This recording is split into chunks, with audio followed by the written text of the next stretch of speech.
So endomembrane system is a group of membranous organelles having coordinated functions, जिसमें include होते हैं आपके चार important component of the eukaryotic cell. एक तो एंडोप्लाज्मिक रेटिकुलम पहला, दूसरा आपका गोल्गी बॉडी, तीसरा आपका लाइसोसोम और चौथा आपका वैक्यूल।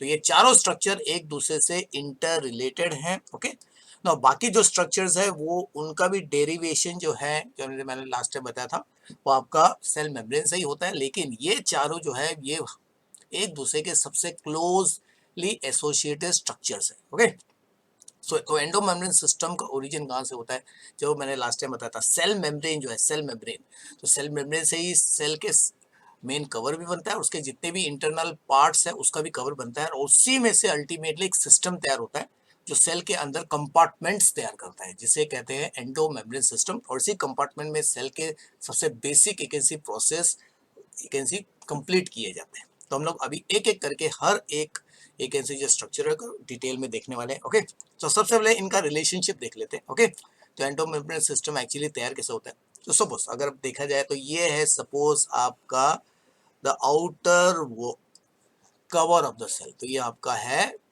सेल मेम्ब्रेन, तो this represent cell membrane.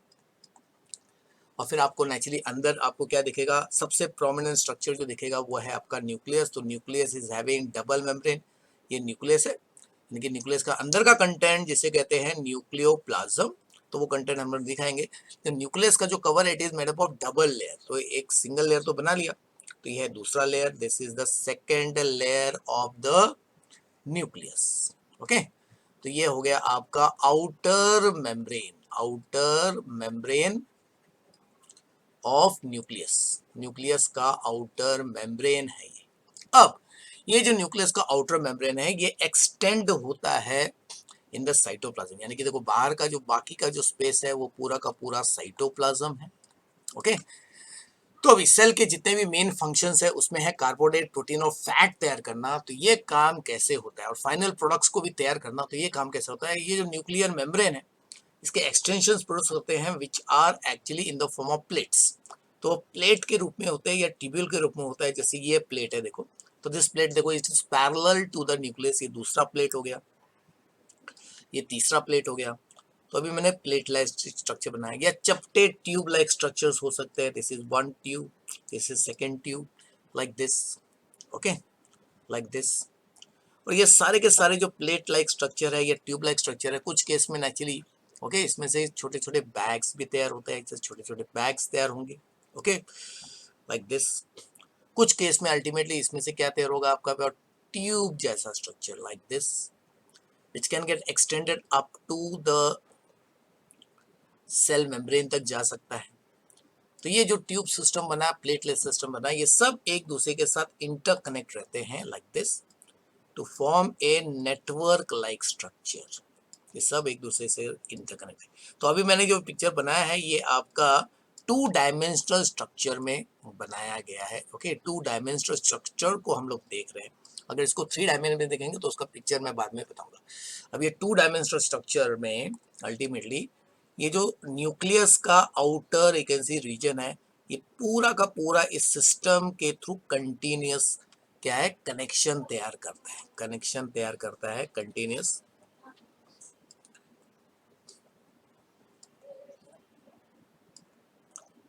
Like this.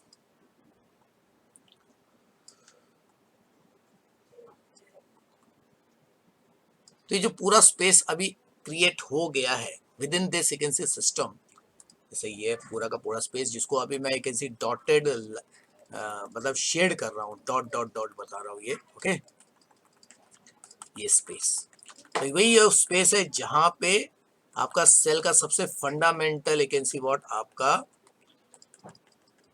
Metabolic reactions होता है, basic molecules carbohydrate protein fat इसी जगह पे तैयार किए जाते हैं। और ये जो आपको स्ट्रक्चर अभी दिख रहा है ये एक नेटवर्क जैसा स्ट्रक्चर बन गया है, और इसी नेटवर्क लाइक स्ट्रक्चर को कहा जाता है आपका एंडोप्लाज्मिक रेटिकुलम, एंडोप्लाज्मिक रेटिकुलम बन गया। तो इसमें अभी हम लोग डिटेल में देखने वाले, तो उसमें प्लेट लाइक स्ट्रक्चर बना उसको लैमेला कहते हैं, तो ट्यूब लाइक स्ट्रक्चर बना उसको टिब्यूल्स कहते हैं, और सैक लाइक स्ट्रक्चर बना उसको वेसिकल्स कहते हैं। ध्यान दो, बहुत इंपॉर्टेंट चीज है बच्चों, क्योंकि यही एंडोप्लाज्मिक रेटिकुलम से बाकी के जो 4 कंपोनेंट है वो भी तैयार हो जाएंगे। Okay understood. इसके लिए ये सारे जो 4 कंपोनेंट है, ईआर, गोल्गी बॉडी, लाइसोसोम और आपका वैक्यूल, ये सब एक दूसरे से इंटरकनेक्टेड है और ये एंडोमेम्ब्रेन सिस्टम का एक पार्ट है। तो अभी हमने जो बनाया ये है आपका एंडोप्लाज्मिक रेटिकुलम। कुछ एंडोप्लाज्मिक रेटिकुलम के सरफेस पे आपको दिखेंगे पार्टिकल्स अटैच्ड हैं, और ये पार्टिकल हमें मालूम है ये है आपका राइबोसोम। क्या है? Ribosome. These are ribosomes. Okay, ये राइबोसोम। तो जिन एंडोप्लाज्मिक रेटिकुलम के सरफेस पे राइबोसोम दिख रहे हैं तो वो रफ दिखते हैं, तो आरईआर कहते हैं। और जिनमें नेचुरल राइबोसोम नहीं होते हैं तो उनका सरफेस स्मूथ दिखता है, इसके लिए स्मूथ एंडोप्लाज्मिक रेटिकुलम। इन सबका अलग अलग अपना अपना फंक्शन है। ओके, अभी इसी एंडोप्लाज्मिक रेटिकुलम ये सब एक दूसरे के साथ देखो इंटरकनेक्टेड है, और अंदर जो स्पेस है, स्पेस, उस स्पेस को कहते हैं ल्यूमेन। क्या कहते हैं? ल्यूमेन। तो अल्टीमेटली इसकी वजह से अभी साइटोप्लाज्म जो है 2 रीजन में डिवाइड हो गया है।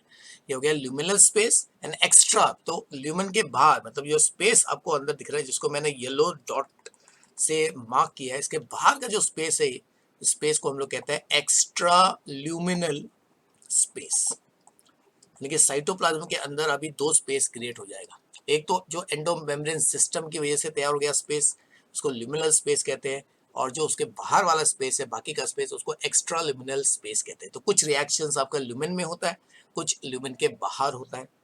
अब यही जो प्लेट्स है नेचुरली जब सेपरेट होंगे, इसमें देखो रॉ मेटल सब तैयार हुआ है। इसमें सपोज आपका प्रोटीन तैयार है, ओके, इसमें सपोज आपका फैट तैयार है ना, इमेजिन करते हैं। तो ये बैग अल्टीमेटली बनके इनको फाइनल प्रोडक्ट में कन्वर्ट करने के लिए आपको फिर केमिकल फैक्ट्री चाहिए। तो केमिकल फैक्ट्री कैसे बनती है?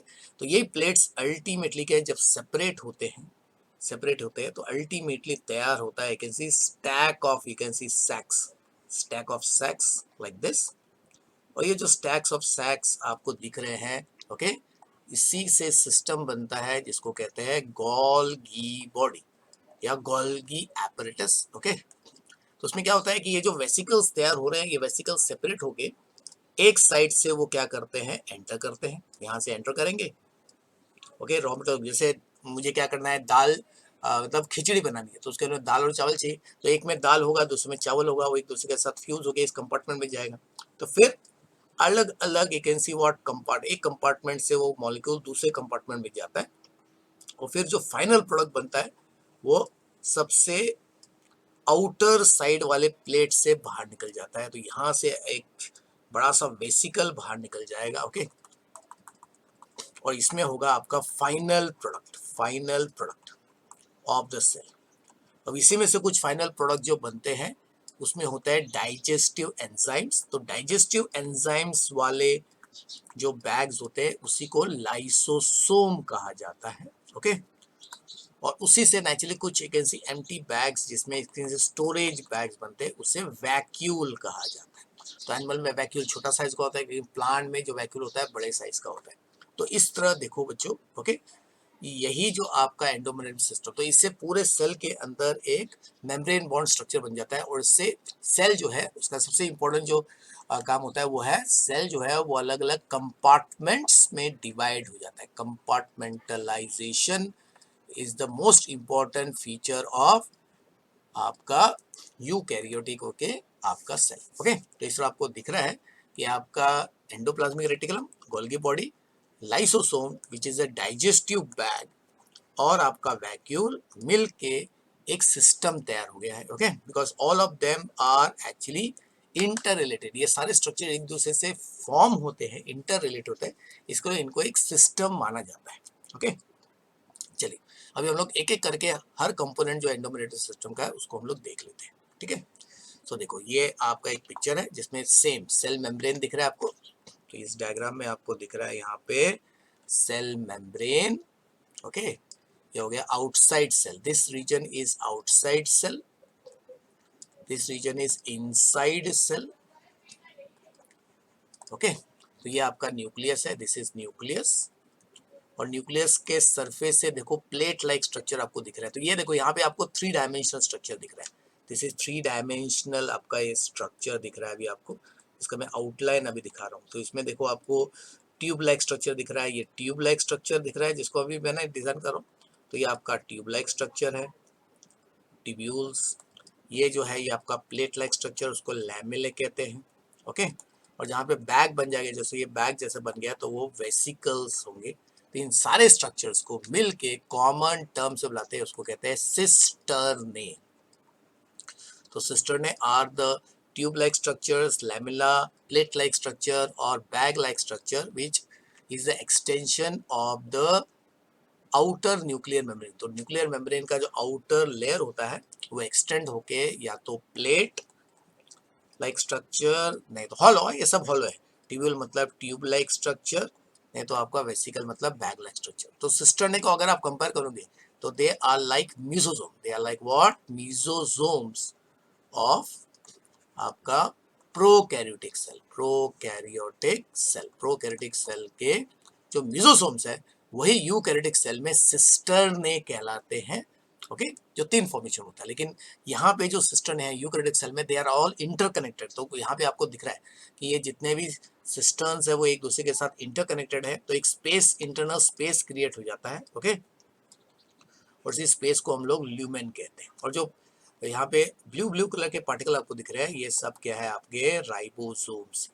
और इसी में से जब प्लेट्स अलग होते हैं, एक केमिकल फैक्ट्री बन जाता है, तो आपका बनता है गोल्गी बॉडी। ये आपका गोल्गी बॉडी।